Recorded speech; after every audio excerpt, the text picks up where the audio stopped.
നക്കുക. നക്കാനോ? എന്തോ തിന്നാൻ കൊണ്ടുവരുവാ. ഉണ്ണിയപ്പോണെങ്കിൽ ഞാൻ എടുക്കും. മനസ്സിലായില്ല. അന്തപുരത്തിലെ അമ്മച്ചിയുടെ പേരെന്താ? ഞാൻ അനന്തൻ. ഞാൻ അനന്തനോ? അനന്ത പത്മനാഭൻ.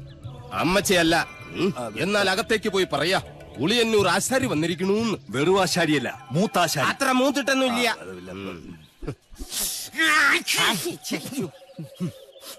നല്ല അരളി പൂത്ത മണം. അരളിപൂത്ത മണമല്ല, പിന്നെ അവിടെ ആണലി പെറ്റെടുത്ത മണോ. എന്താ കാണുന്നു? അയ്യോ പാമ്പ്, നീ അങ്ങോട്ടോട്, ഞാൻ എങ്ങോട്ടെങ്കിലും ഓടാം.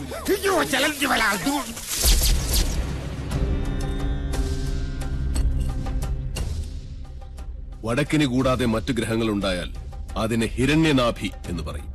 ഇത്തരം ഭവനങ്ങളിൽ പാർത്താൽ സർവൈശ്വര്യങ്ങളും ധനപുഷ്ടിയുമാണ് ഫലം. പക്ഷേ നമുക്ക് അധ്വാനിക്കേണ്ടി വരും. പാമ്പ് വേലാതിന്റെ വീട്ടിലേക്കാണ് പണിക്ക് വിളിച്ചതെന്ന് അറിയില്ലായിരുന്നു. അമ്മായി അമ്മ പെറ്റ് കിടക്കുന്ന പോലെയല്ല ആണലി പെറ്റ് കിടക്കുന്ന കാര്യം പറയുന്നേ. സ്വാമി ഉളിയന്നൂർ തച്ചി എന്ന് പറയും.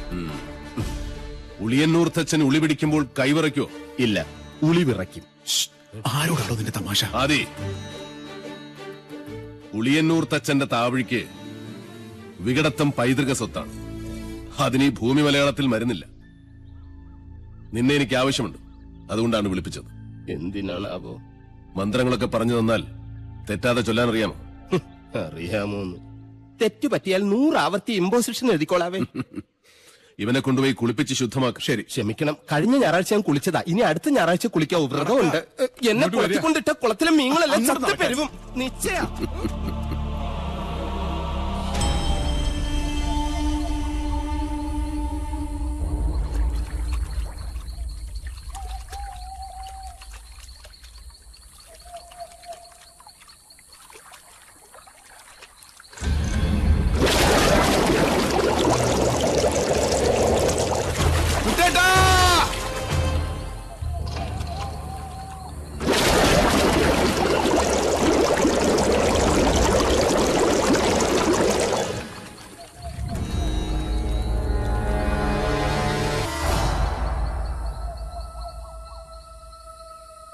ഞാൻ ജപിക്കുന്നത് അതേപോലെ ആവർത്തിക്കുക എല്ലാവരും.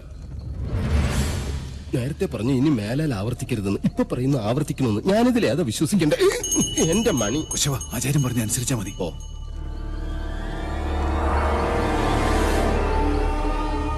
പൂർവാഗ്നേയീ ദക്ഷിണാച പൂർവാഗ്നേയീ ദക്ഷിണാച നൈര്യതീ പശ്ചിമാ തഥാ നൈര്യതീ പശ്ചിമാ തഥാ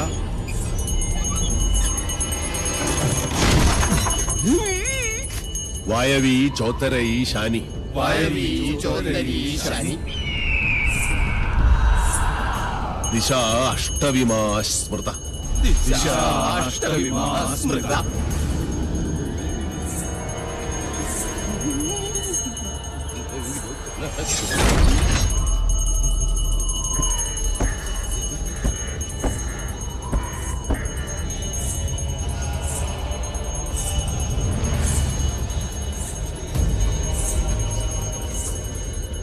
ആരും കണ്ണു തുറക്കരുത്. എന്ത് ശബ്ദം കേട്ടാലും ജപം നിർത്തരുത്. ചോര കണ്ടാൽ ഞെട്ടരുത്. ധീരരായ എന്റെ ശിഷ്യന്മാർ പോലും ഭയന്നിരിക്കുന്നു. ഇനി മതിയാക്ക നിന്റെ വായ്പാട്ട്. ആയുധപ്രയോഗം ബ്രാഹ്മണനെ വിധിച്ചിട്ടുള്ളതല്ല. എങ്കിലും ഞാനത് ചെയ്യും. അറുത്തെടുക്കും നിന്റെ നാവ് ഞാൻ. നീ മുടിയടിച്ചിട്ട് കൂളിയെപ്പോലെ കൂവി ആരെയും നീ പരിഹസിക്കില്ല. ഓം വിശ്വകർമ്മണ്യേ നമഃ. ഇനി നിന്റെ നാവ് ചലിക്കില്ല.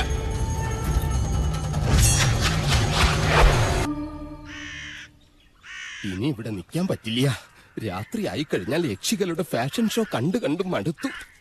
ദാഹിക്കുമ്പോ ഷാർജ ഷേക്ക് കുടിക്കുന്ന പോലല്ലേ രക്തം കുടിക്കുന്ന ചരക്കകത്ത് കൂടിയിരിക്കുന്നത്. ഇനി ഞാനിവിടെ നിന്നാൽ എന്റെ ജീവിതം വവ്വാല് ചപ്പിയ മാങ്ങ.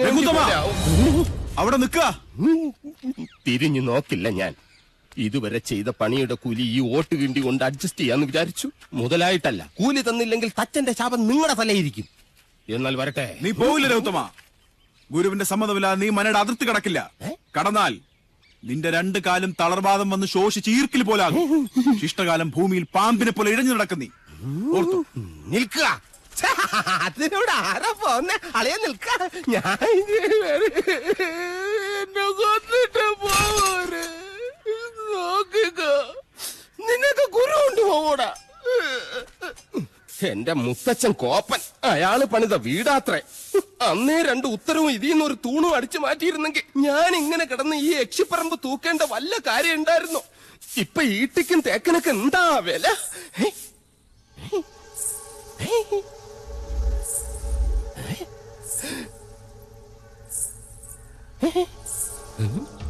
എന്തോ കിലുങ്ങുന്നുണ്ട്. ഇങ്ങനെ നിൽക്കുന്നോണ്ടായിരിക്കും. ഇരിക്ക. യമനെ കൊന്നയാമ്പ കൊമ്മിട്ടിരിക്കുന്ന പാർട്ടിയായ യക്ഷിപ്പറമ്പെന്ന് പറഞ്ഞത് പിടിച്ചില്ലായിരിക്കും. സാവിത്രി അമ്മേ, എന്നെ കൊല്ലരുത്. ഞാൻ സാവിത്രിയല്ല, തുളസിയാ. അതിനിടയ്ക്ക് പേരും മാറ്റിയോ? മാധവേട്ടനില്ലേ?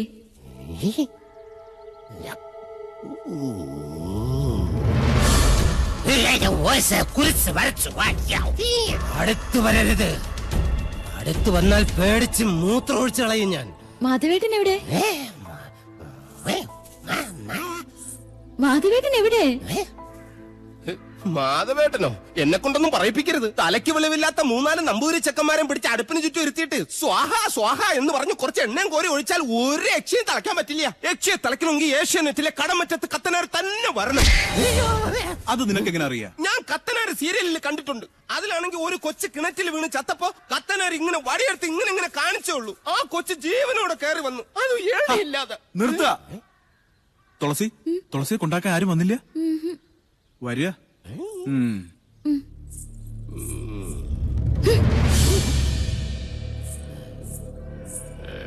ഇവിടെ യക്ഷിയുടെ മറവിൽ സ്ത്രീകൾ വരുന്നു, ജപങ്ങൾ മുറയ്ക്ക് നടക്കുന്നു. അങ്ങനെ ചിന്തിക്കാൻ പോലും പാടില്ല. എനിക്ക് കിടന്നാൽ ഉറക്കമുണ്ട്. കല്യാണകാരണിയായി സദസായി കല്യാഭിലാഷ സമുദായിനിയായി സിദ്ധിയായി മൂലപ്രകൃതിയായി വർത്തിക്കും. സിസ്റ്റേഴ്സ്, ഈ അടുപ്പിൽ പാലുകാച്ചൻ തീരുമാനിച്ചോ? നന്നായി. ഞാൻ ഫയർ എഞ്ചിൻ വിളിച്ചിട്ട് വരാം. ആദികേശവ, ജീവൻ വേണമെങ്കിൽ ഓടിക്കോ. ഉയിര് കിടന്നാൽ നിനക്ക് വായിച്ചെങ്കിലും ജീവിക്കാം.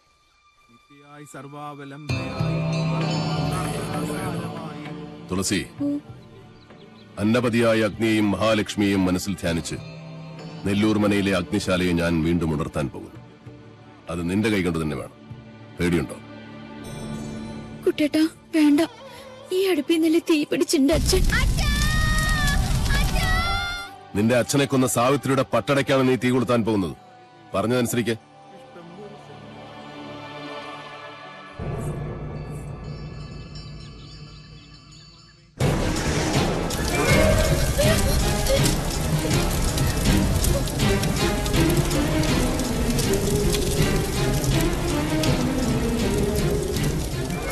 ഏതു തച്ചനും വർജിക്കേണ്ട വായു കോണിലാണ് ഈ വീടിന്റെ അടുക്കള.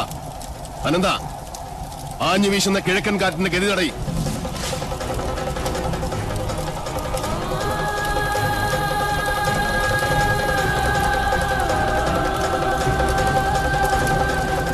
എവിടെ കാട്ടുതീ പോലെ ആളിപ്പടരുന്ന സാവിത്രിയുടെ പ്രതികാരാഗ്നി? എവിടെ ഹരിനാരായണനെ കൊന്ന ശവദാഹികളായ തീനാമ്പുകൾ?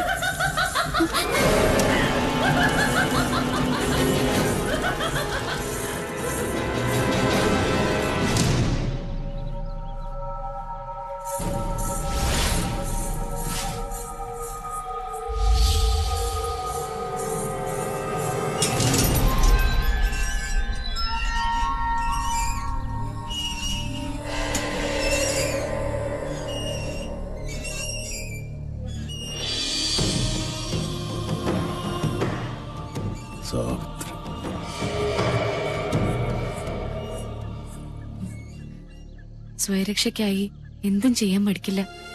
അച്ഛനോ മക്കളോ, അതോ കീഴടങ്ങാൻ മടിക്കുന്ന ഈ ദുഷ്ടരാക്ഷസി?